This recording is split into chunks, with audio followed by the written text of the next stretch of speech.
dentro del perfil que vemos en la Biblia. En el Evangelio de Juan capítulo 19, en el versículo 41 nos dice que en el lugar donde Él fue crucificado había un huerto, y en el huerto una tumba nueva en el cual nadie había sido puesto.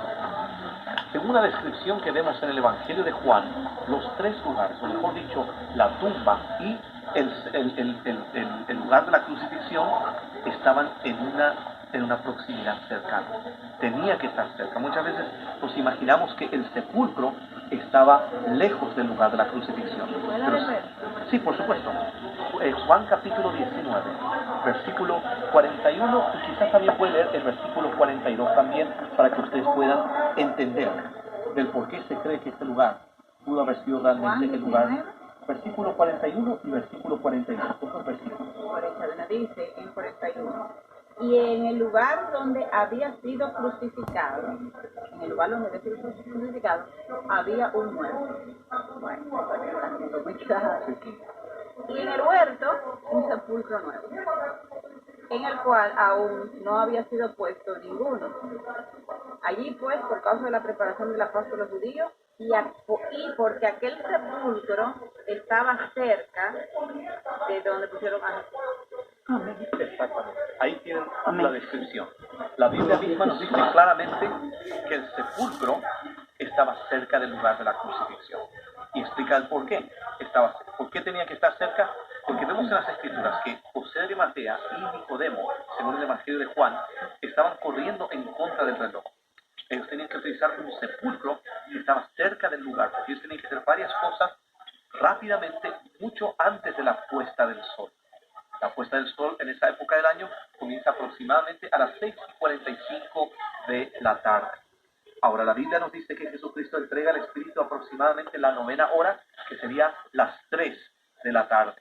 Entonces, desde las 3 de la tarde hasta no las 6:45, porque en el judaísmo las horas antes de la Pascua, las horas antes de la fiesta, son tan importantes como la fiesta en sí misma, y por esta razón ellos tenían que terminar mucho antes de la fiesta.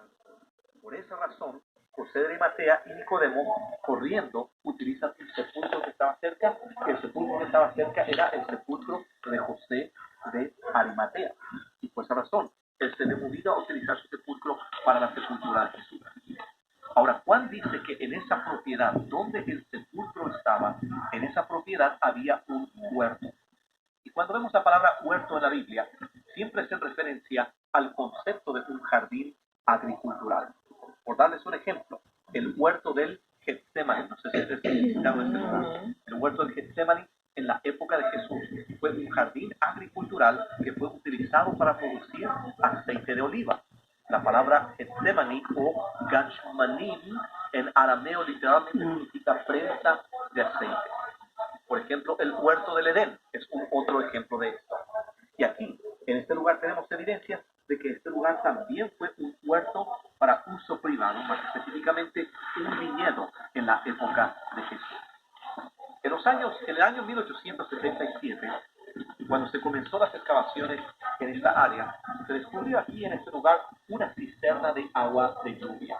La cisterna que tenemos aquí es una de las más grandes del lado norte de Jerusalén y tiene la capacidad de contener aproximadamente 1 millón de litros de agua.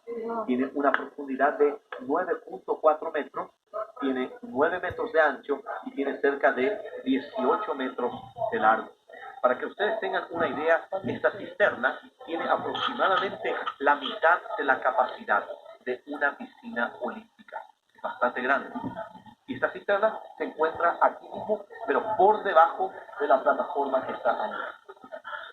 Ahora, más adelante, en el año 1924, cuando se comenzó las excavaciones de aquel lado de la propiedad, y lo vamos a ver de camino a la tumba, se descubrió aquí esta prensa de vino, o mejor dicho, un lagar, donde se pisaban las uvas para extraer el jugo para producir el vino. Mis amigos, este lagar fue fundamental para el lugar porque nos dice que aquí hubo un jardín agricultural para uso privado, más específicamente un viñedo en la época de Jesús. En la antigüedad, el tener un viñedo para uso privado ya de por sí era un símbolo de afluencia, que la persona tenía mucho dinero. Pero el elemento más importante aquí, el elemento que todos ustedes vinieron a visitar en esta mañana, se encuentra allá abajo mismo, que es el sepulcro vacío. Mis amigos, para nosotros como cristianos, el sepulcro vacío es fundamental para nuestra fe y para nuestra esperanza.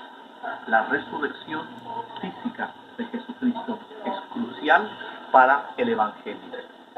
Una persona una vez me vino y me preguntó por qué Jesús tenía que resucitar de los muertos en una forma física. Porque existen grupos que se denominan cristianos que niegan la resurrección física de Jesucristo. Hemos tenido muchos grupos que han venido aquí, que vienen y te dicen, pero Cristo no resucitó físicamente. Fíjense lo que dice el apóstol Pablo en 1 Corintios capítulo 15. Pablo dice que si no hay resurrección de los muertos, entonces Cristo no está vivo. Y si Cristo no está vivo, nuestra prédica está vacía y tu fe es vana.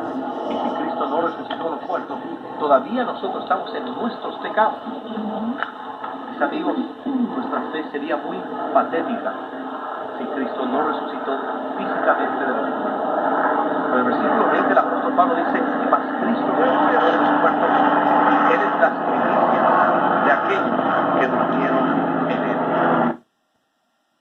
Muchas gracias, pastor, por la descripción que nos hace cuando visitamos la tumba vacía. Es algo maravilloso.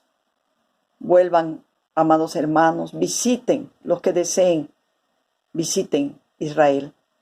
Muchas bendiciones a todos. Shalom, shalom.